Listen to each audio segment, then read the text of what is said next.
Okay, hi again everyone and welcome back to my channel. So, this is a part 2 of our adjusting entries series. So, for part 2, we're going to discuss about the two adjustments made at the end of the accounting period, which are the deferrals and accruals. So, for those who are new here in my channel, medyo magtataka kayo kasi iba yung definition na gagamitin ko sa mga ginagamit sa books. But I will assure you that this is just the same with how books define these terms. Gusto ko lang na mas madali nyo siyang maintindihan kung gagamit tayo ng terms na mas madali ding intindihin. So let us start first with deferrals. Okay? So lakihan natin konti yung font para mas makita. So, deferrals,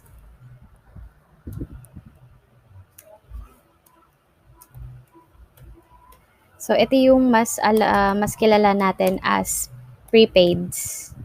Okay? So, para sa deferrals kasi, mas nauuna yung cash. Okay. Bago mangyari or bago ma-recognize yung revenue or yung expense. So, there is cash is received or paid first before a revenue or income or an expense. A revenue is recognized or an expense is incurred. Okay. So, example ng mga deferrals ay, for example, sige, let's start dun sa revenue wherein it is not yet recognized, yet cash was already received. First example or a best example for that is yung tinatawag natin na unearned revenue. Okay? Para ma-review nyo kung ano yung unearned revenue, or for those who doesn't know what an unearned revenue is, here, the customer pays for the service or product first before they actually receive it. Hindi ito yung yung binayaran mo tapos may marireceive mo na. Usually, yung unearned revenue, for example, sige, magbigay tayo ng sample transaction. A customer pays for a repair service for his or her gadget on, let's say, September 25, 2020. And the service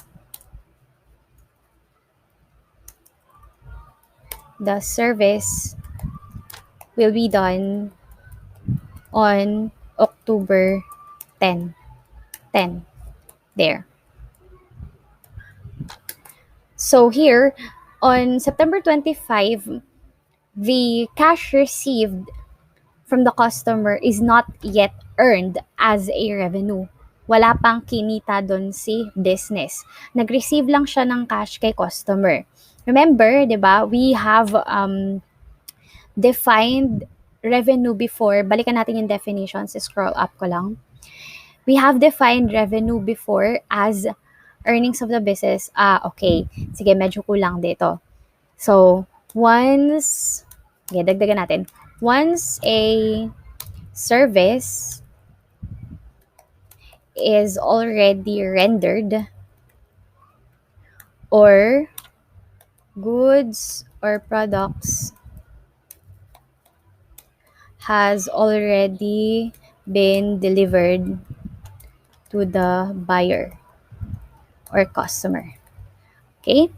So, remember dun sa discussion natin about revenue recognition from the previous video, in revenue matching principle, we recognize revenue or income when it is earned. So, we only earn that revenue or income when, for service businesses, when the service is already performed or rendered, or for a merchandise or manufacturing business, when the ownership of the goods is transferred from the buyer to the seller.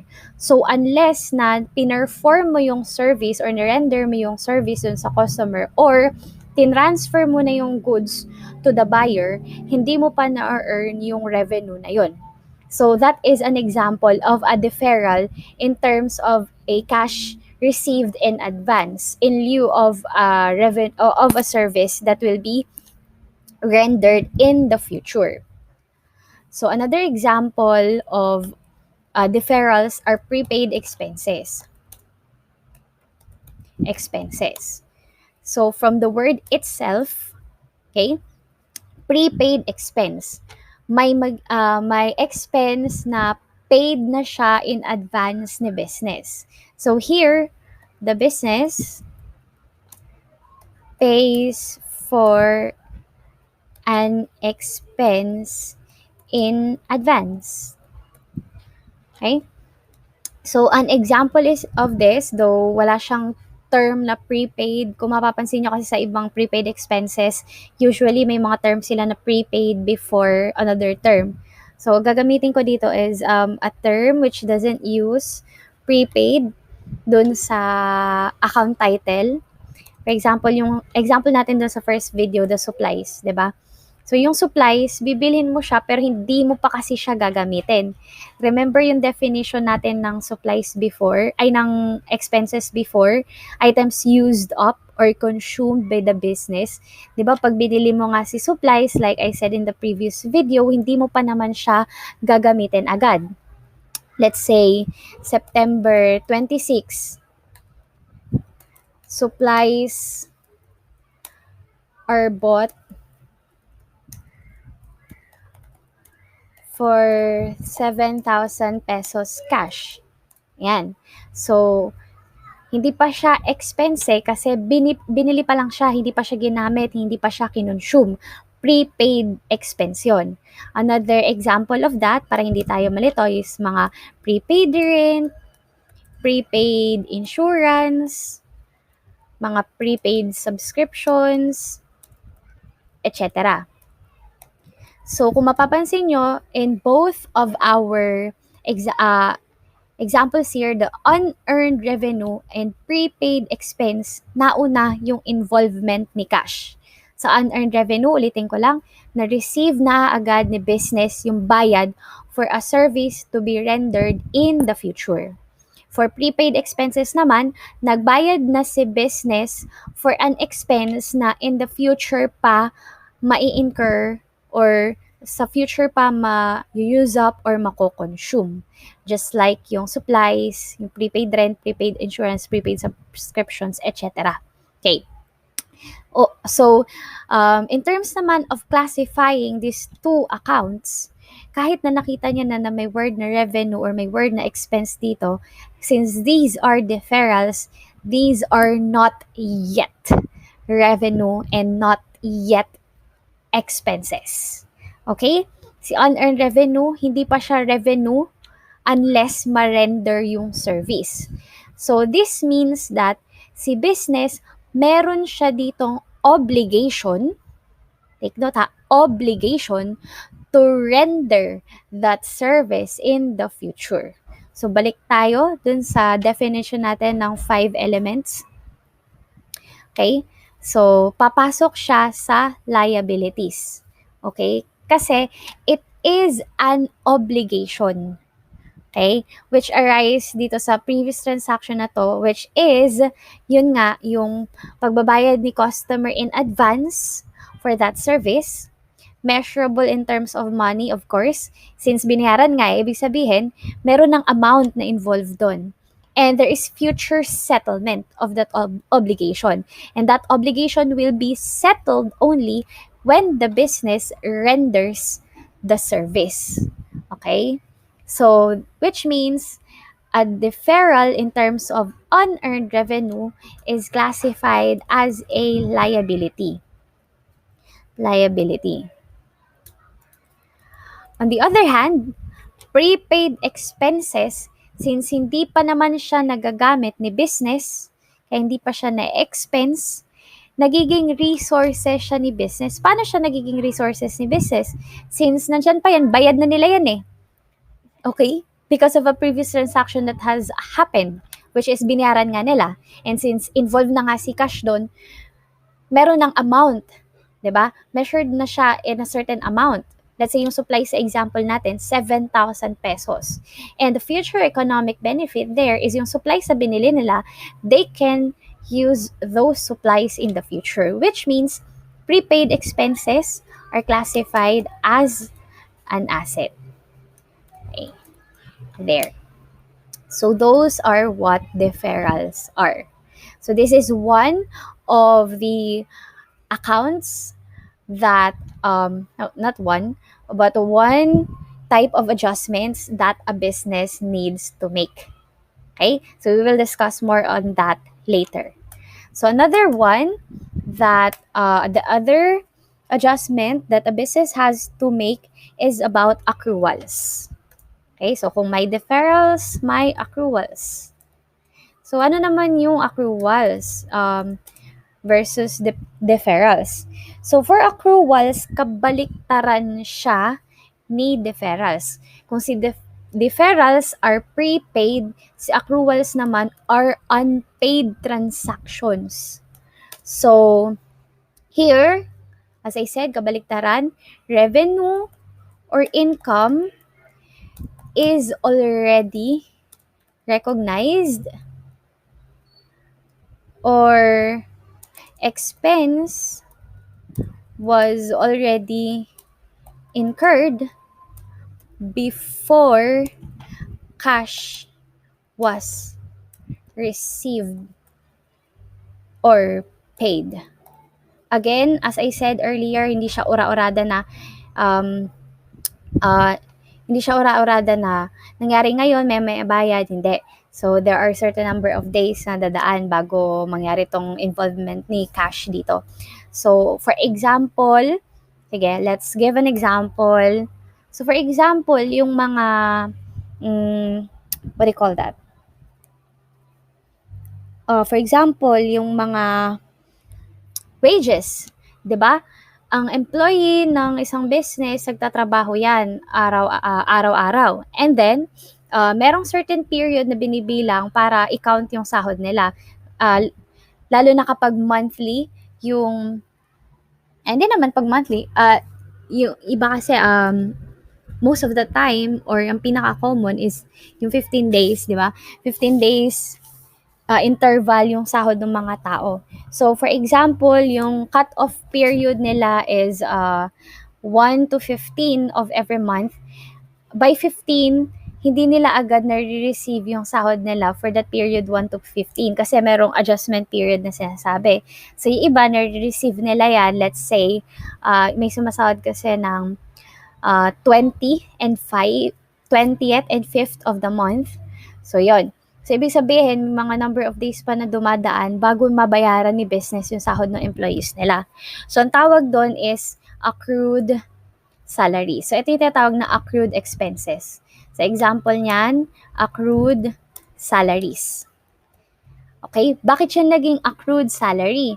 So, as we said earlier, unpaid na siya, but the expense was already incurred. Paano na-incur yung, yung expense doon? Eh, di ba sabi nga natin, expenses or items used up or consumed by the business. Not literally items, okay? It could include services, intangible items, like this. Kasi dito, sige, natin. Services were already used by the business. Yung service ng employee, of the employees. Nakinabang na si business dun sa service na ni-render ni employee. But, at the end of the cut-off, hindi pa nila nabayaran yung salary. 'Di ba? Kaya siya tinawag na accrued salaries. Okay? At the end of the cut-off, let's say, ano ba ngayon? September. Let's say, kunwari, nung September 15. Okay, September 15. So, yung isang tao, let's say, isa lang ang employee ni business. So, yung tao na yun is, nag-render na siya ng 15 days na salary. Tapos, um, kunwari lang to ha, kunwari lang, para madabilis mag-compute. So, 15 days salary, para sa period salary, for the period September 1 to 15. So, kung ang salary niya each day is 100, times 15 days, dapat si employee meron siyang 1,500 na sahod. However, yung salary niya, marireceive pa niya on September 20. On September 20. Which means that on September 15, wherein the salary for the service rendered by the employee to the business is not yet paid, accrued salary pa lang siya, accrued expense. There. Okay? So, ganun yon. Okay. So, that's one example. So, another example ng mga accrued expenses is, ano pa? For example, sa utilities. Diba? Utilities. Another example pa niyan, utilities expense. Pag na-receive naman ni business yung bill,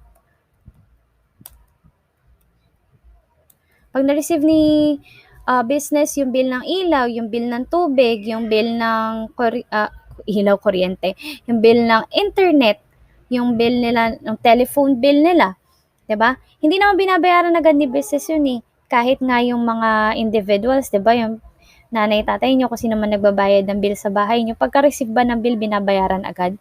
It's very rare. Siguro yung mga mayayaman, naka-auto debit na sa accounts nila yung mga bills nila. Pero most of us, hindi naman natin agad binabayaran yung bill pag dumating.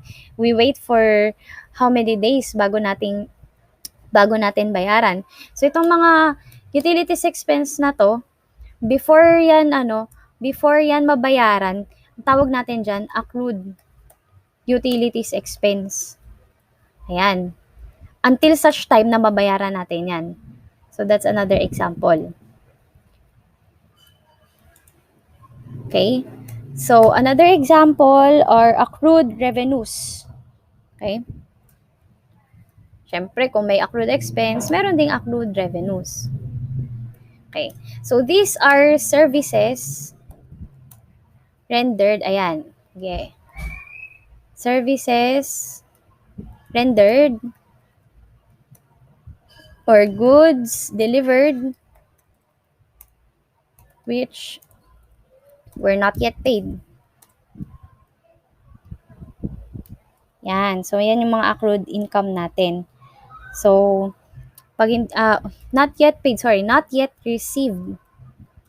Di pala tayo magbabayad. Take note sa terms kasi we should always speak or look at the point of view of the business. So, the business here for unaccrued revenue is supposed to receive payment from the customer. So, na-deliver na nila yung goods or na-render na nila yung business. However, the customer is going to pay pa at a future date rather. So, that means that there is no cash received yet. So, this is what an accrued revenue is. So, for accrued expenses, remember, sige, i-classify natin, since the business did not pay for it yet, this means that the business will have to settle these expenses in the future. So this becomes an obligation to the business to pay these expenses, right? So, kung naaalala niyo yung discussion natin earlier, you would know how accrued expenses would be classified. And you're right if you're thinking the same thing as me. So, accrued expenses are considered or classified as a liability or liabilities of a business. Okay? Kasi nga, they are obligated to settle payment for those accrued expenses in the future. And, of course, for accrued revenue, si business dito mag-e-expect na babayaran sila ni customer in the future. Okay? Babayaran sila ni business in the future, kaya meron silang future economic benefit na hinihintay dito. So, which means accrued revenue is an asset. Okay? So, before we end this video, let us recap. Deferrals, prepaid siya. So, meron ng cash na natanggap or binayaran before revenue or income is recognized or before an expense was incurred. Accruals, ito yung mga unpaid. Kabaliktaran siya ni deferrals. So, for accruals, ito yung na-recognize na si revenue or income or na-incur na si expenses before cash was actually received or paid. And for deferrals, unearned revenue is a liability and prepaid expenses is an asset. For accruals, accrued expenses are liabilities and accrued revenue are assets. Okay, so ganun siya. Tatandaan niyo yan because we will need that later once we start with the adjusting entry, process. So I hope you learned from our second video, and I hope also that you will stay tuned for the next part of this series. So if you are new here, kindly subscribe if you want to be or you want to still watch the next videos or the videos that we had already before. And see you next time. Bye. Thank you.